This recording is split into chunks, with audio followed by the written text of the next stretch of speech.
भले खासदार कोणी पण येऊ दे, पण आमची एकच प्रामुख्याने मागणी राहील की एलईडी मासेमारी बंद झाली पाहिजे, तर कुठेतरी आमचा छोटा बारीक एक पारंपरिक मच्छीमार जगू शकतो. आता बघा, एलईडी जो मच्छीमार आहे एलईडी वाला तो धनवान आहे. आमची कॅपॅसिटी तेवढी नाही. जो आपली सत्ता हे करण्यासाठी इकडून तिकडून प्रवेश करतोय. म्हणून आमचं मत काय आहे, आम्हाला फक्त मच्छीमार न्याय पाहिजे. माझं काय वैयक्तिक मत आहे, तुम्ही काम करा जेणेकरून चला हा नेता चांगला आहे, उद्या आम्ही म्हणू शकतो हा नेता चांगला आहे, हे काम करणार आहे. दुसऱ्या ह्याच्यात जरी गेला ना तर त्याला मत देऊया, चल करेल असं. आता विश्वासच नाही राहिला.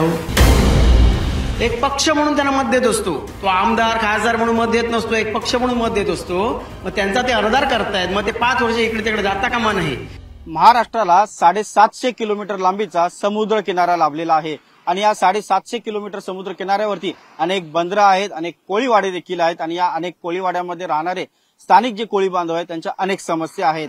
सध्या लोकसभा निवडणुकीची वारे वाहत आहेत आणि या लोकसभा निवडणुकीमधून या स्थानिक कोळी बांधवांच्या काय समस्या आहेत, त्यांच्या काय मागण्या आहेत, त्यांच्या काय अपेक्षा आहेत ते आपण जाणून घेणार आहोत. कारण कोळी बांधवांच्या ज्या समस्या आहेत त्या केंद्र सरकारच्या निगडीत आहेत. कारण CRZ कायदा असेल, त्याचबरोबर समुद्र किनाऱ्यावरची सुरक्षा असेल, त्याचबरोबर हे जे कोळी बांधव आहेत खोल समुद्रामध्ये जेव्हा मासेमारी करतात तेव्हा त्यांना अजस्र अशा मोठ्या ट्रॉलर्सचा सामना देखील करावा लागतो. LED जे घेऊन येतात मोठे मोठे ट्रॉलर्स, त्यांच्या विरोधामध्ये स्थानिक कोळी बांधवांनी अनेक आंदोलनं निदर्शनं केलेली आहेत आणि त्यांच्या संदर्भात त्यांना केंद्र सरकारची मदत देखील लागणार आहे.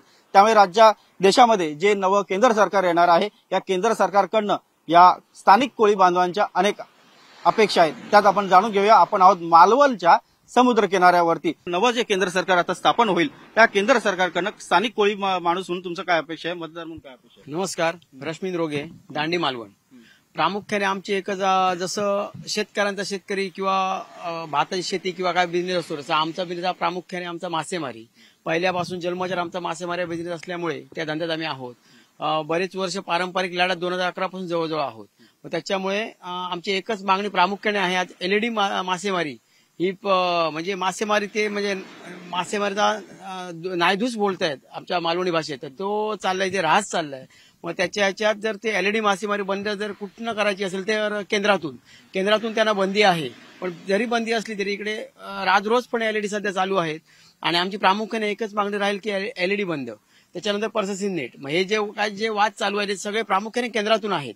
मग ते जर त्यांनी प्रामुख्याने लक्ष दिलं, भले खासदार कोणी पण येऊ दे, पण आमची एकच प्रामुख्याने मागणी राहील की एलईडी मासेमारी बंद झाली पाहिजे, तर कुठेतरी आमचा छोटा बारीक एक पारंपरिक मच्छीमार जगू शकतो. ही आमची एक त्यांच्याकडे प्रामुख्याने मागणी राहील. ही तर मागणीच आहे. त्याचबरोबर इतरही अनेक समस्या आहेत. CRZ कायदा असेल, त्याचबरोबर जर का चक्रीवादळ आली किंवा इतर कुठली नैसर्गिक आपत्ती आली त्यातून वाचण्यासाठी किंवा आपत्तीमधून जे काही नुकसान होत आहे ते नुकसानाची भरपाई करून देण्यासाठी तुमच्या केंद्र सरकारची मदत लागते.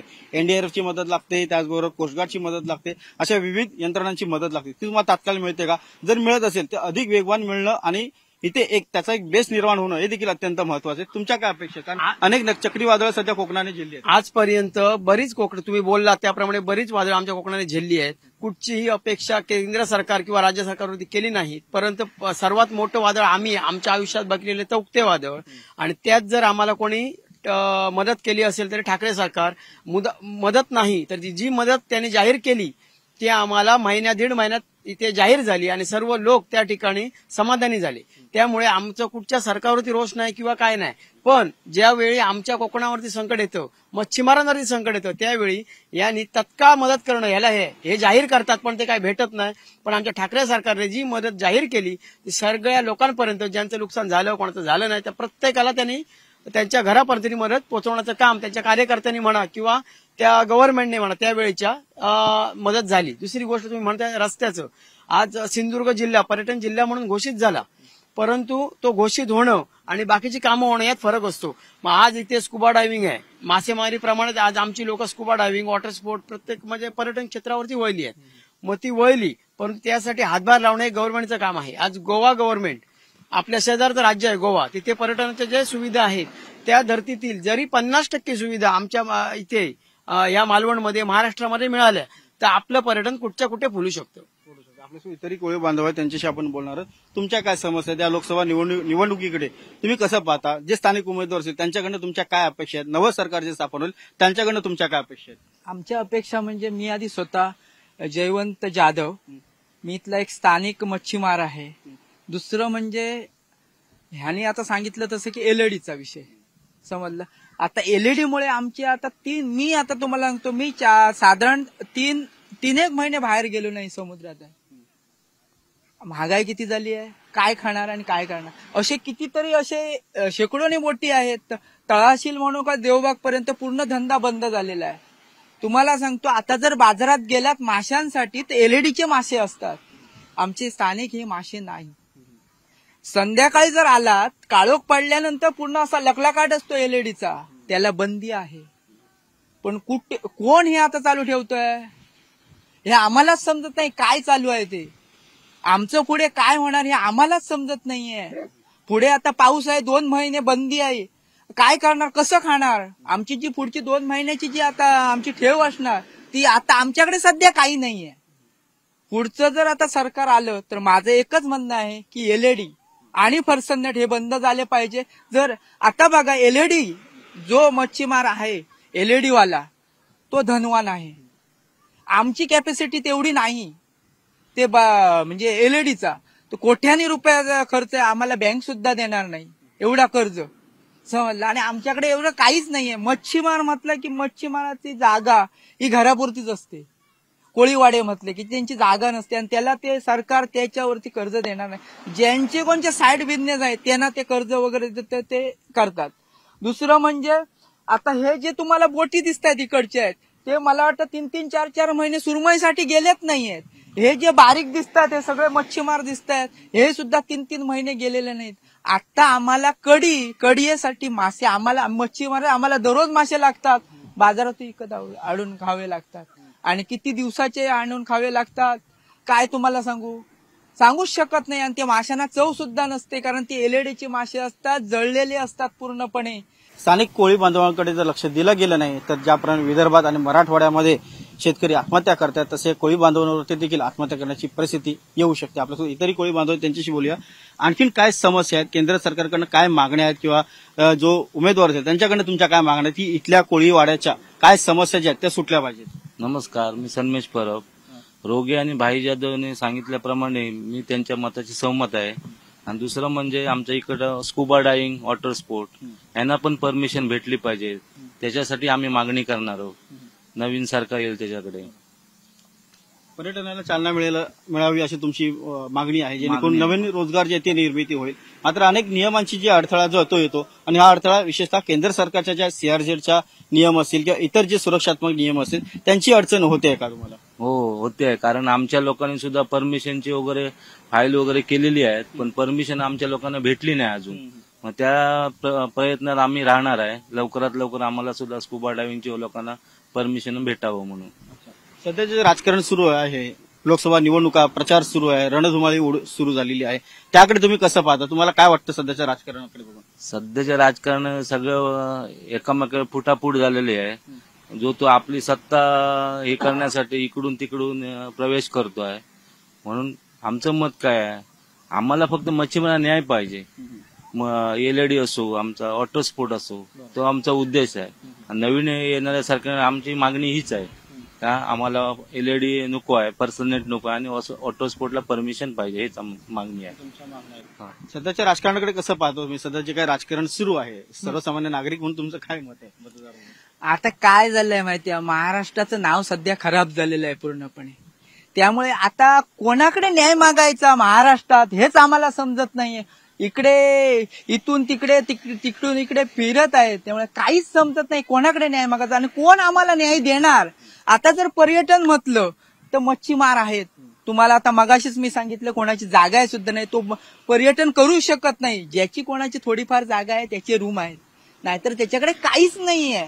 आता तुम्ही जर स्कुबा डायव्हिंग जर बघितलं, हा जो मच्छीमार आहे ते थोडक्याच मच्छीमार ते हे करतायत, ज्यांनी कोणी ट्रेनिंग घेतलंय तेच करतात, बाकीचे सगळे मासेमारीच करतात. कारण आजोबांच्या काळापासून आलेला जो धंदा आहे तोच ते हे करतायत, जेणेकरून आम्ही काय ते माशातच करूया. सध्याचं जे काही राजकारण सध्या महाराष्ट्रात आपण पाहतो त्याकडे कसं पाहतात, ते हे राजकीय दृष्टिकोन काय? ना आता तुम्ही जे सांगितलं ना राजकारण आता सध्याचं खूप डेंजर आहे. मी तुम्हाला काही सांगू शकतच नाही या राजकारणाचं. आता तुम्ही मला सांगा, राणे आहेत, दुसरं म्हणजे केसरकर आहेत, त्यांचा जर आता विचार केला तर एकामेकाला आता ते पहिले बघून घेत नव्हते, आता ते बघून घेतात. तर कोणावरती विश्वास ठेवायचा काहीच समजत नाहीये. आता राज ठाकरे पहिला बघून नाही घेत होता, आता बघतोय त्यांना. काय चाललंय हे? आता मला सांगा, तुम्ही जर दुसऱ्या पक्षातून त्या पक्षात, मग तुम्ही का तुमच्यापासून का आम्ही यायचं का? हा, आम्ही काय तुमचे बांधले आहेत का? काम करा. माझं काय वैयक्तिक मत आहे, तुम्ही काम करा जेणेकरून चला हा नेता चांगला आहे, उद्या आम्ही म्हणू शकतो हा नेता चांगला आहे, हे काम करणार आहे. दुसऱ्या ह्याच्यात जरी गेला ना तर त्याला मत देऊया, चल करेल असं. आता विश्वासच नाही राहिला हो, विश्वासच राहिला काहीच राहिला नाही. विश्वासच राहिला नाही. मी तुम्हाला मगाशी सांगले, काय करणार आता? ते राजकारणाकडे बघणार की ते आता उपास आमच्या? आता तुम्ही मला सांगा, माझं उपाशी पोट आहे आणि माझ्या पोटावरती जर दुसरा लात मारत असेल तर मी राजकारणाकडे काय म्हणून बघू? कारण माझीच आता परिस्थिती आली आहे उपाशी मरण्याची पाळी, आणि माझ्याबरोबर 4 आणखी जे कुटुंब धंदा करतायत ना त्यांची उपाशी मरण्याची पाळी. मला त्याची काळजी पडली आहे. स्वतःचं घर चाललं पाहिजे, घरातली चूल पेटली पाहिजे, पोट भरलं पाहिजे, मग बाकीच्या गोष्टी ज्या आहेत राजकारण असो किंवा समाजकारण, विकास ते करा. आधी पोट भरणं जे आहे ते महत्वाचं आहे. सांगितलं काय वाटतं? महिन्यापासून मी गेलोच नाही. तुम्हाला काय वाटतं सध्याचं राजकारण बघताय तुम्ही? काय वाटतंय सध्याचं चांगला राजकारण? प्रश्न विचारलात. आणि तुमच्या चॅनल मार्फत निवडणूक आयोगाला एकच कळवा की हे आमदार खासदार जर निवडून येत आहेत, मग त्याच्याकडून एक बॉन्ड किंवा काहीतरी करून घ्या की 5 वर्ष तो पक्ष मी सोडणार नाही. कारण आम्ही सामान्य मतदार म्हणून एक पक्ष म्हणून त्यांना मत देत असतो. तो आमदार खासदार म्हणून मत देत नसतो, एक पक्ष म्हणून मत देत असतो. मग त्यांचा ते अनादर करतायत, मग ते 5 वर्ष इकडे तिकडे जाता कामा नाही. दुसरी गोष्ट, आता खासदार आमदार कोणाचं पण येऊन दे, पण आम्ही पक्ष म्हणून मत देणार. आणि सध्याचं राजकारण तुम्ही विचाराल तर ते एकदम चुकीचं चाललंय. म्हणजे माझंच घर, माझ्याकडे कामगार असणारा माझं घर घेऊन जातोय, अशी परिस्थिती आहे. आज इथे वॉटर स्पोर्ट, पॅरासेलिंग सगळे धंदे आहेत. मग आम्ही वॉटर स्पोर्ट पॅरासेलिंगचे मालक आहोत. मग आमच्याकडे जर कामगार जे आहेत ते आमचा धंदा नेत आहेत. हा विषय राजकारणात चाललाय. मग कोणाचं राजकारण, कोणाचं काय, आता त्या एवढी कोण खुळी जनता नाहीये. आणि ह्या इकडच्या इलेक्शन मध्ये तुम्हाला कळून येईल मतदार कोणाच्या बाजूने आहे ते तुम्हाला समजणार. पण तुमच्या चॅनल मार्फत एकच बातमी निवडणूक आयोगापर्यंत पोहोचवा की तो 5 वर्ष खासदार आमदार एका ठिकाणी राहायला पाहिजे, याची व्यवस्था त्यांनी करावी. नाहीतर सामान्य माणूस पुढे पुढे मतदान पण करणार नाही. तो कंटाळा आलाय अक्षरशः. धन्यवाद तुम्ही सर्वजण न्यूज 18 लोकांशी बोलल्याबद्दल. तर आपण पाहिलं आहे मालवणमधले जे स्थानिक कोळीवाडे आहेत, या कोळीवाड्यांमध्ये राहणारा जो सर्वसामान्य कोळी बांधव आहे त्याच्या काय समस्या आहेत, त्या समस्या सोडवण्यासाठी केंद्र सरकारने आणि स्थानिक उमेदवारांनी नेमकं काय करायला पाहिजे, आणि त्याचबरोबर सध्याचं जे राजकारण सुरू आहे त्या राजकारणामधून आमचा विश्वास उडू नये या दृष्टिकोनातून आता निवडणूक आयोगाने देखील एक मोठी भूमिका जी आहे ती घेतली गेली पाहिजे, अशी अपेक्षा या स्थानिक कोळी बांधवांनी व्यक्त केलेली आहे. व्हिडिओ जर्नलिस्ट गणेश काळेसह उदय जाधव, न्यूज 18 लोकमत, मालवण, सिंधुदुर्ग.